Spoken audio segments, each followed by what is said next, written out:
Hi everybody, I would like to welcome you for week 10. We almost made it. Let us finish strong. It has been a very meaningful last weeks with you. I learned a lot from the interactions and from your short papers, reflection papers, and positional papers. And I want to thank you for that. And I truly hope and pray that you too will be able to take some tools and insight, principles, perspective, implications for your life, for your family, communities, and for your ministry away from this course. So, throughout this course, we have emphasized, we read, we talked about this dialectic between suffering and joy. That we started with Moltmann's describing the church experience of suffering and joy being in dialectic relationship to each other. We heard many times from scriptures and actually also from church history that joy and suffering or sorrow quite often actually go hand in hand, and it's quite difficult actually to neatly separate those two from each other. Therefore, we argue that joy is not just an antidote of suffering, but it's quite a complex relationship of the two, which actually Paul Brandt, a missionary surgeon, has well expressed, where he said, quote, "I have come to see that pain and pleasures come to us not as opposite, but as Siamese twins, strangely joined and intertwined. Nearly all my memories of acute happiness, in fact, involve some elements of pain or struggle." So we learned that joy can be an experience that is even attained or experienced through suffering, despair, pain, and anxiety, because God is actually the true source of joy. So joy is clearly a complex experience, and its complexity is reflected in the diversity of ways in which actually Christians interact with others when they are telling the good news, when they are sharing the deep questions or trying to answers. So we see the diversity of it that comes out of it. Scripture invites individuals and communities to practice and participate in God's true joy. We see it, for example, after telling the disciples that they should keep Jesus Christ's commandments and remain in his love. Christ explains, quote, "I have said these things to you so that my joy will be new and your joy will be complete." End of quote. So joy is like the crown of the good life, integrating all positive emotion as well as including and expressing in its own way the responsibility to lead our lives well and to construe both the world and the good rightly. Yet, joy is not usually the first word actually that comes to people's mind when they talk about Christianity or when they talk about Christians or church. Nietzsche's famous criticism still rings today true that the lack of joy among Christians is actually the greatest indictment of Christianity. So, a joyful life discerns the good actually in the midst of the bad, the beauty in the midst of the ugly, the healing in the midst of the hurt. Therefore, when we talk about joy, we also often need to talk about justice because they're closely related.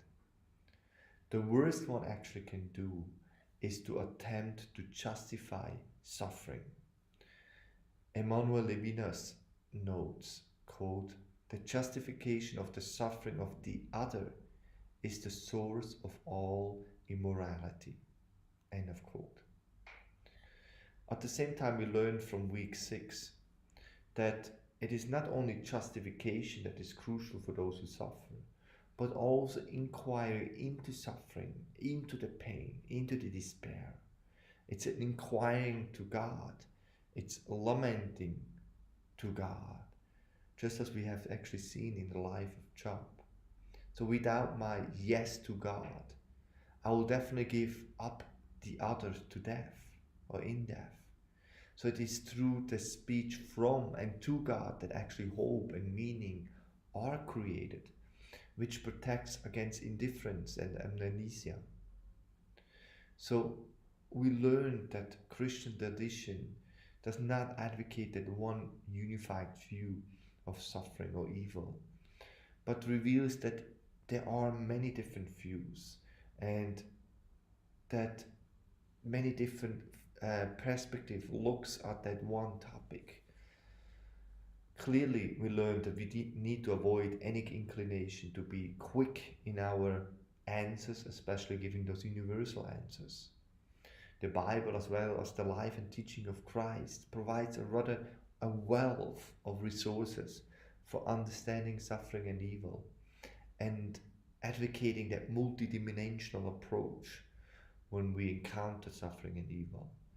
It is recognizing a great diversity of forms, reason for, and right responses to suffering and evil in this world.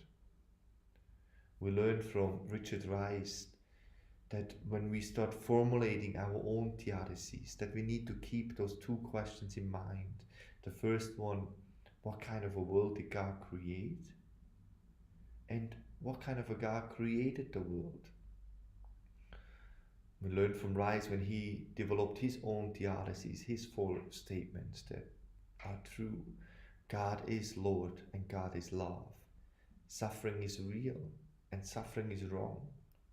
God is with us when we suffer. And the last one, God, suffering never has the last word.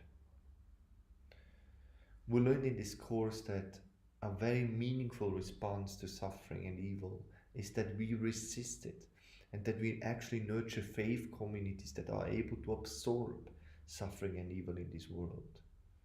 The answer to suffering must, as we did talk, not this theoretical explanation, but it is an issue about redemptive praxis. God is revealed to us in this redemptive work of the cross and resurrection and in the suffering of the world. Because God's nature is love. He is self-revealed in suffering. So there's much we can learn from a theology actually of a suffering God. The church participates in the suffering of God in the world because the church is mandated to participate in the redemptive work of the Missio Dei. God's suffering in the world is the way to God's joy through the suffering, redemptive suffering of oneself and of others. So, being attentive, discerning the Missio Dei actually brings light to the evil and suffering in our own communities, in our own life, in our own families, and provides missional practices that nurture spaces of transformation of the wounds of people towards a path of joy. So when we look at the suffering world, we learn that we should not approach it with a problem-centered approach, which has actually an unintended consequence of blocking our capacity to see the wonder and beauty of God, of life.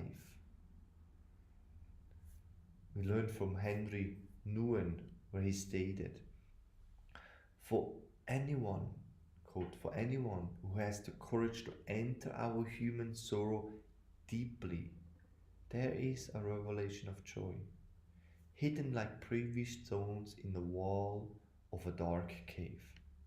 End of quote.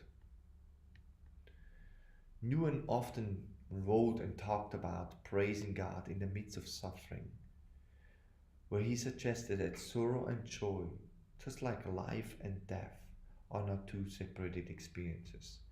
So a theology of suffering and joy does not rely on a distant God, but discovers him in the desolation of the world. God is powerless and weak in the world. Just and only then is he actually with us and helping us.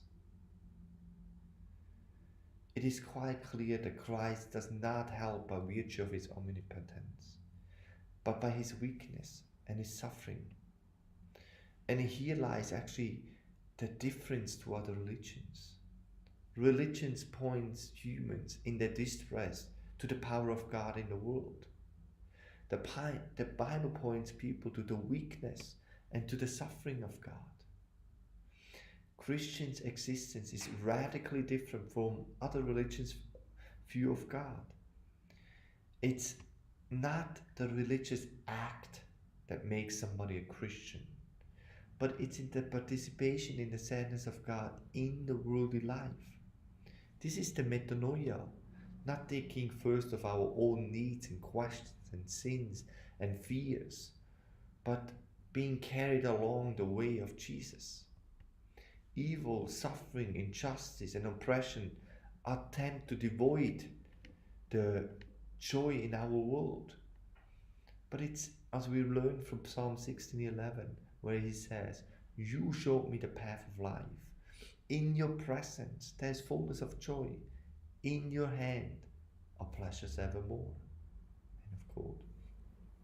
So God is revealed to us in the redemptive work of Christ's life and in the suffering of the world, because God's nature is love. Excuse me. There is the great joy in the ministry as we care for those in need, because joy is God's gift to us that is intended to be contributed to the healing and hope of the world. Joy is a crucial part of human flourishing. It is intrinsically a good gift, embodied in human experience and knowing. And we learned that joy is like a spiritual path, but it is the spiritual path that we are on, because its object is God. So a theology of joy revolves around the understanding of God being good, beauty, and love, and that despite all evil and suffering in this world, the presence of the Holy One is in the thick of life. So we rejoice in all situations because Christ is with us. Emmanuel. We are not alone. The church does not rejoice in the suffering in itself, but in the redemptive promise of the Missio Dei, transforming pain into eternal joy. Joy is the gift from God to humanity. It's a source of fullness, of joy, which is found in God's person, in God's work, in his provision, in his rule, and in his presence. It is this gift of joy from God that is meant to be embraced, that is meant to be magnified, and that is meant to be shared for the well-being of creation. And so I leave you with that blessing and with that word, that you will embrace that joy, that you will magnify that joy, and that you will share it with the well-being of all creation as we go forth from this class. Thank you very much for listening to this lecture. Be blessed.